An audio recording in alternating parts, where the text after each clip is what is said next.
رسول اللہ صلی اللہ علیہ وسلم نے ارشاد فرمایا، اللہ کو سب سے زیادہ پسندیدہ کام مسلمان کو خوش کرنا ہے۔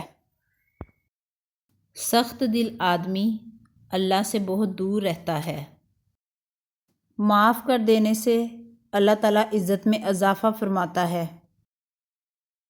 اپنی بیٹیوں کو ہرگز ناراض نہ کرنا، کیونکہ یہ مشکل وقت میں تمہاری بہت ہی قیمتی مددگار ہیں۔ سب سے افضل صدقہ روٹھے ہوئے لوگوں میں صلح کرا دینا ہے۔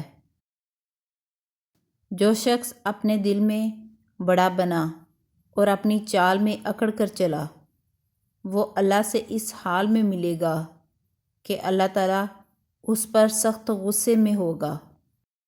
جس نے حسن اور حسین سے محبت کی، اس نے مجھ سے محبت کی۔ جس دن زبانوں پر مہر لگا دی جائے گی، اس روز انسانی عذاب میں سے سب سے پہلے بائیں ران گواہی دے گی، میں عاقب ہوں، اور عاقب سے مراد وہ نبی ہے جس کے بعد کوئی نبی نہیں ہوگا۔ گناہ کم کرو، موت آسان ہو جائے گی، اور قرض کم لو، آزادی کے ساتھ زندگی گزار سکو گے۔ جو شخص یہ چاہے کہ قیامت کے دن اس کا نامہ اعمال اس کو خوش کر دے، تو اس کو چاہیے کہ وہ زیادہ سے زیادہ استغفار کرے۔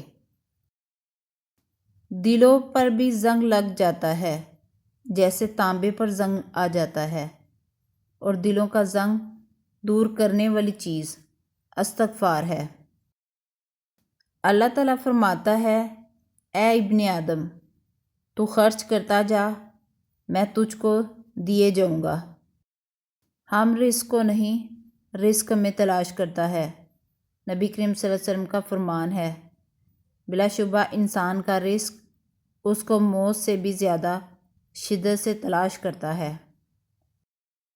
سب سے پہلے جو چیز انسان کے ترازوئے اعمال میں رکھی جائے گی، وہ انسان کا وہ خرچ ہوگا جو اس نے اپنے گھر والوں پر کیا ہوگا۔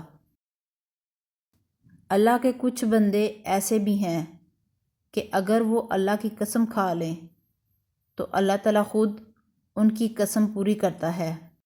رسول اللہ صلی اللہ علیہ وسلم سے محبت ایمان کا حصہ ہے۔ دنیا میں ایسے رہ جیسے کہ تو پردیسی ہے یا راہ چلتا مسافر۔ ہر نماز دوسری نماز سے پہلے ہونے والی خطاؤں کو مٹا دیتی ہے۔